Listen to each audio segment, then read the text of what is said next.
Daniel Graham and Adam Carruthers, on the 9th of May of 2025, the jury found you guilty of 2 counts of criminal damage. The first count concerned your felling of the sycamore tree.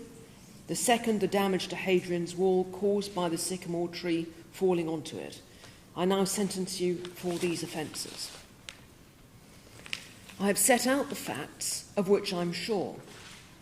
I've taken into account not only the evidence which I read and heard during the course of your trial, but also the accounts that you have each given more recently to the probation officers who interviewed you for the purposes of the pre-sentence reports. At the trial in May, neither of you accepted any involvement in the tree felling. In your recent interviews with the probation officers, although seeking to minimise your culpability, you have, however, both admitted being present and involved. And it's on this basis that I can now be sure that you, Adam Carruthers, were the person who felled the tree, whilst you, Daniel Graham, assisted and encouraged him by driving there and back, and not least, by filming the crime on your phone. Mr. Carruthers, you told the probation officer that you had no idea why you had carried out the crime and could offer no explanation for your actions. You blamed drink, saying you'd drunk a bottle of whiskey after a tough day and everything was a blur.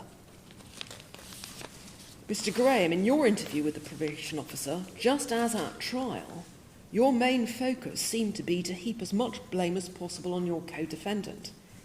You now accept that you were present, but blame him for what happened that night.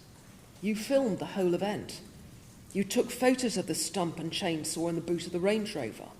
The next day you appeared to revel in the coverage of your actions in the media. This is not the behaviour of someone who was shocked and horrified by something that had happened. I'm confident that a major factor in your offending that night was sheer bravado. Felling the tree in the middle of the night and in the middle of the storm gave you some sort of thrill, as did the media coverage of your crimes over the following days. You revelled in the coverage, taking evident pride in what you had done, knowing that you were responsible for the crime which so many people were talking about. Mr. Daniel Graham, Mr. Adam Carruthers, I pass the same sentence in respect of you. The sentence is, on count 1, 4 years and 3 months imprisonment. On count 2, 6 months imprisonment, but to be served concurrently with the sentence on count 1. Daniel Graham, you've been in prison since the 21st of December 2024. Adam Carruthers, you've been in prison since the 9th of May of 2025. The days that you've served will count towards your sentence. I've imposed a sentence of 4 years and 3 months imprisonment. You will be released no later than 40% of the way through the sentence, and the remainder of the sentence will be served on licence in the community. You must comply with all the conditions of your licence, failing which you will be at risk of recall to prison to serve the remainder of the term in custody. Thank you. I may go down.